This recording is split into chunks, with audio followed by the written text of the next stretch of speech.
அதாவது இந்தியா அமெரிக்காவினுடைய உறவுகளில பெரிய கொலாப்ஸ், டிசன்ட், அதே போன்று வர்த்தக ஒப்பந்தங்களில் மாற்றம் இதெல்லாம் நடந்து கொண்டு வருது. நம்ம பார்த்தா இருக்கோம். அண்மையில வந்த இந்தியாவினுடைய பாகிஸ்தான் போரில் இந்தியாவை நான் முடிவுக்கு கொண்டு வந்ததே நான் தான். அந்த போரை 30 முறை சொல்லிட்டார் வெளிப்படையா. இது அமெரிக்காவுக்கும் இந்தியாவுக்கான மோதல். Point number 1. Point number 2, 25% tariff plus ரஷ்யாவோட ஆயில வாங்கக்கூடாது, 50% வரி விதிப்பு அமெரிக்கா. இது 2வது முறை. இந்த மோதல் பாயிண்ட் நம்பர் 2. ஆனா இந்தியாவுடைய ஜெய்சங்கரோ, இந்திய வெளிவிவகாரத்துறை செக்ரட்டரி எல்லாம் என்ன சொல்லியிருக்கிறாங்கன்னா, இந்தியா ஒரு சாவரின் கண்ட்ரி, நாங்க எங்க வேணாலும் எங்களுக்கு எங்க பர்ச்சேஸ் பண்ணணுமோ அதை பண்ணுவோம் அப்படின்னு சொல்லி ரஷ்யாவோடு இந்தியா இணக்கமாகவும் நெருக்கமாகவும் வருகிறது. இதை நம்ம ஏற்கனவே பேசிக்கிட்டே தான் இருக்கோம், தினமும் அப்டேட்ஸ். ரஷ்ய அதிபர் புட்டினுடைய இந்திய வருகையும் இந்தியா ரஷ்யாவுக்கான ட்ரேட் அக்ரிமெண்ட்டை 100 பில்லியனா அதிகரிக்கவும், அது மட்டும் இல்லாம சென்னையிலிருந்து ரஷ்யாவுக்கு ரஷ்ய துறைமுகம் புடஸ்கியாவுக்காக நேரடியாக ஷார்ட்வே, அது மட்டும் இல்லாம S-400, S-500 new version, new updates, அது மட்டும் இல்லாம ட்ரேட் அக்ரிமெண்ட்டை 65 பில்லியன்லேருந்து 100ஆக மாற்றுவது, டெக்னாலஜி அதாவது டிரான்சாக்ஷன், அதாவது அந்த என்ன சொல்றது, தொலை டெக்னிக்கல் இதை டிரான்ஸ்போர்ட்டேஷன், அது இடமாற்றம், அதை இந்தியாவுக்கு அவர்கள் கொடுப்பது எல்லாமே ஒரு பெரிய அளவிலான ஒப்பந்தத்தை புட்டினோடு இந்தியா போட்டிருக்கிறது மட்டுமல்ல, இது வரலாற்று சிறப்பு மிக்க ஒரு ஒப்பந்தம் அப்படின்னு ப்ரொக்ளமேஷன் போடப்பட்டிருக்கிறது. பிரிக்ஸ் கூட்டமைப்பும் அமெரிக்காவை மிரட்டுகிறது. இந்தியா, ரஷ்யா, சீனா, பிரேசில் மற்றும் சவுத் ஆப்பிரிக்கா, அதே போன்று யுரேஷியா, கஜகஸ்தான், ஆர்மேனியா, ரஷ்யாவுடைய அந்த கோலியேஷன்ல எங்க நாட்டுக்குள்ள நீங்க டீல் பண்ணும்போது அமெரிக்கா டாலர்ல பண்ண வேணாம், உங்க சொந்த நாடுகளே பண்ணிக்கிடலாம் அப்படின்னும் சொல்லியிருக்கிறாங்க. இதெல்லாம் ஒரு கொதிநிலைக்கு அவர்களை கொண்டு சென்று விட்டது அமெரிக்க அதிபர் டொனால்ட் ட்ரம்ப். இருந்தாலும் நேற்று முன்தினம் அமெரிக்காவுடைய வைஸ் செக்ரட்டரி அலிசன் ஹூக்கர் இந்தியாவுக்கு பயணத்தை இப்பொழுது மேற்கொண்டிருக்கிறார். 12ஆம் தேதி வரை பெங்களூருக்கு செல்றார், இஸ்ரோக்கு செல்றார், எல்லாம் செல்றார். இப்போ நியூயார்க்ல இருந்து வெளியான ஒரு தகவல் என்னன்னா, இந்த மாதிரி சில விஷயங்கள் 50% மட்டும் இல்லாம நேற்று முன்தினம் அரிசிக்கும் டாக்ஸ் போட போறார். கெனடியினுடைய ஸ்டேட்மெண்ட், பெசன்ஸுடைய ஸ்டேட்மெண்ட், அவனுடைய அக்ரிகல்ச்சர் மினிஸ்டர், தாய்லாந்து, சீனாவிலிருந்து அதிக அரிசி வருகிறது, இந்தியாவிலிருந்து வருகிறது, அதனால நமக்குடைய இந்த ரைஸ் கோரிடார் ஃபுல்லாவே ஸ்ட்ரக்டு, அடிக்கப்பட்டிருக்கிறது, அது பேரலைஸ்டா மாறிட்டு, அதனால நாம அதுக்கு அதிகமா போட்டு உள்நாட்டு உற்பத்தியை அதிகப்படுத்தணும் அப்படின்னு இந்தியாவுக்கு மிரட்டல்.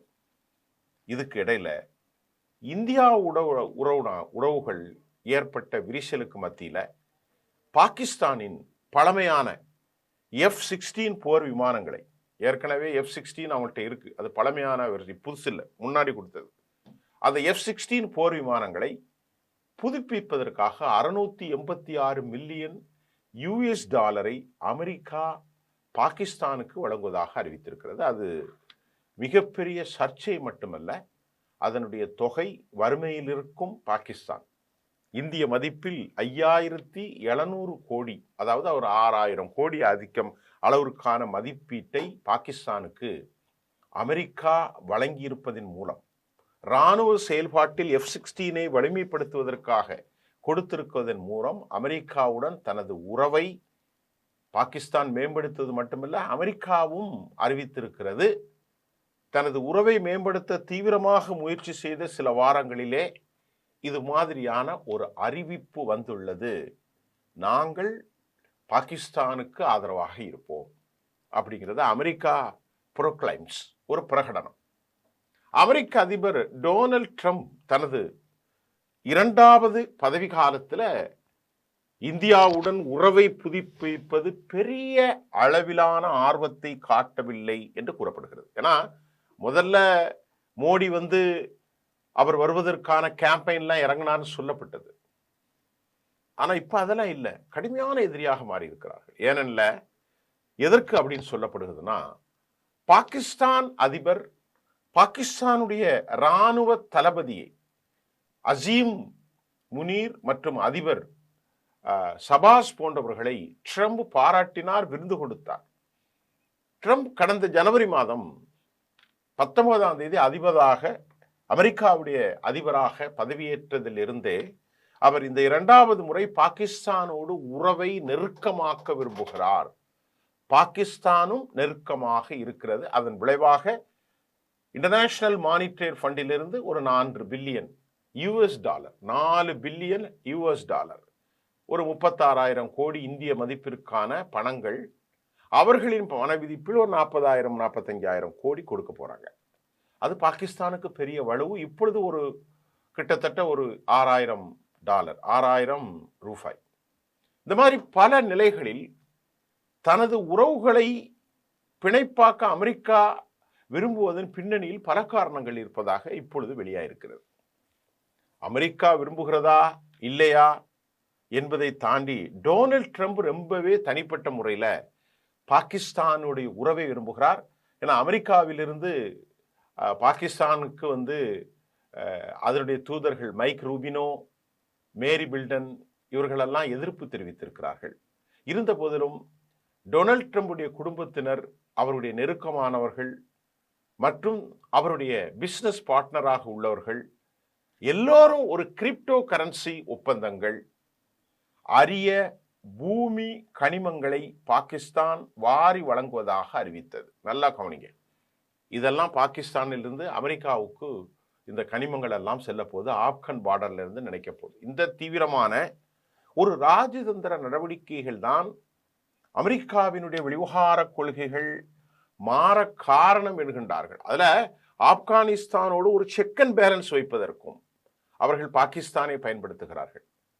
பொக்காராம் போன்ற இடங்களை கொடுக்க மறுத்த போது பாகிஸ்தான் அவர்கள் நட்புறவோடு இருந்தால், இந்த டீலிங் எல்லாம் இருந்தால் நமக்கு சீனாவை கட்டுப்படுத்த முடியும், ஆப்கனை கட்டுப்படுத்த முடியும், இந்தியாவையும் கட்டுக்குள் வைக்கப்படும் என்று பாகிஸ்தான் நாட்டின் மீது அமெரிக்காவினுடைய இன்டெலிஜென்ஸ் கவனம் திரும்பி இருப்பதன் விளைவுதான் டொனால்ட் ட்ரம்ப் நெருங்கி இருக்கிறார் அசீம் முனீரோடு.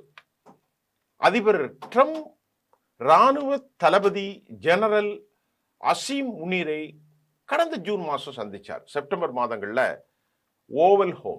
ஓவல் வீட்டுக்கு அழைத்து அமெரிக்க வெள்ளை மாளிகைக்கு வரவழைத்தார், விருந்து கொடுத்தார்.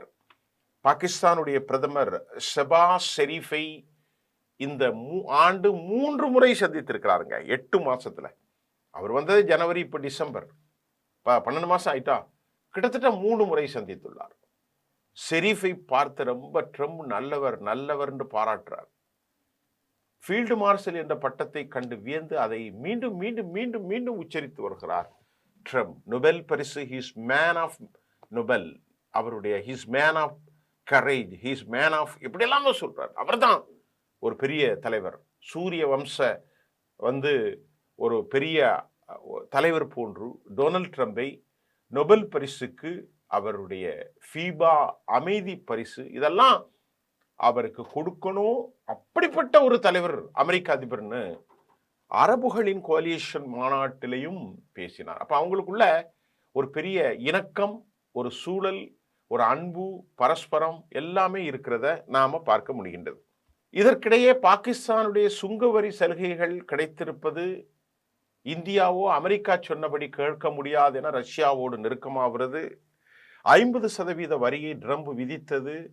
இந்தியாவிற்கு ஒரு கண்ணில் வெண்ணெய் ஒரு கண்ணில் சுண்ணாம்பு என்பது போது இந்திய உறவுகள் பாகிஸ்தான் உறவை அமெரிக்கா ஏற்படுத்தியிருப்பது, கொள்கையில ட்ரம்ப் மாறி இருப்பது, அதன் ஒரு பகுதியாக பாகிஸ்தானுக்கு நான் எப்போதும் ஆதரவுங்கிறதான் இந்த 5,700 கோடி F-16 போர் விமானங்களை புதுப்பிப்பதற்காக $686 மில்லியன் இந்திய மதிப்புக்கு 5,700 கோடி ரூபாயை அமெரிக்கா பாகிஸ்தானுக்கு வழங்குவதாக அதிகரித்து பாகிஸ்தானுடைய வான்பரப்புகளை வலங்குளிப்பதாகவும் அறிவிக்கிறது. இது இந்திய அமெரிக்க இடையிலான இருதரப்பு அழுத்தங்களை மேலும் மேலும் மேலும் மோசமாக்கும். இந்த விவகாரம் குறித்து இதுவரைக்கும் இந்தியாவினுடைய எக்ஸ்டர்னல் அஃபேர்ஸ் எந்த விதமான கருத்தும் சொல்லவில்லை. அண்மையில் ரஷ்ய அதிபர் புதின் இந்தியா வந்தபோது பேசிய வார்த்தைகள் அமெரிக்காவை கோபத்தில் ஆழ்த்தியது. அது உங்களுக்கு எல்லாருக்கும் தெரியும். ஏன் கோபத்தில் ஆழ்த்தியதுன்னா, இந்திய அமெரிக்கா உறவுதான் 21ஆம் நூற்றாண்டில் வரையறுக்கும் உறவு என்றும், இந்தோ பசிபிக் பிராந்தியத்தின் பாதுகாப்பிற்கு இந்தியா முக்கியம் என்றும் அமெரிக்கா மிகவும் பெருமையாக பேசினாங்க. அப்படி பேசி சில நாளிலே 5700 கோடியை பாகிஸ்தானுக்கு இப்போ கொடுத்துட்டாங்க. இந்தோ பசிபிக்கில் இந்திய உறவு ரொம்ப முக்கியம். அப்புறம் அலிசன் ஹூக்கர் அனுப்புனாங்க. நம்ம நினைச்சோம் கொஞ்சம் சமாதானமாக போறாங்கன்னு. இதுக்கு இடையில 5700 கோடியை அவங்க கொடுத்துருக்குறாங்க. இது வேற எந்தக்கும் இல்லைங்க, F-16 அமெரிக்காவுடைய ஓல்டு வெர்ஷன் F-16 போர் விமானங்கள் என்பது பாகிஸ்தானுடைய விமானப்படையில் உள்ள மிக முக்கிய தாக்குதல் ஆயுதங்களாகும். இப்போ உள்ளதல்ல, அது பழைய விமானங்கள். இந்த விமானங்களை பழுது பார்க்கப்பட்டு புதிய தொழில்நுட்பம், சைனா இதை அக்வர்ட் பண்ணாம புதிய தொழில்நுட்பத்தை மேம்படுத்தப்பட்டால் பாகிஸ்தானுடைய போர்த்திறன் இன்னும் அதிகரிக்கும்.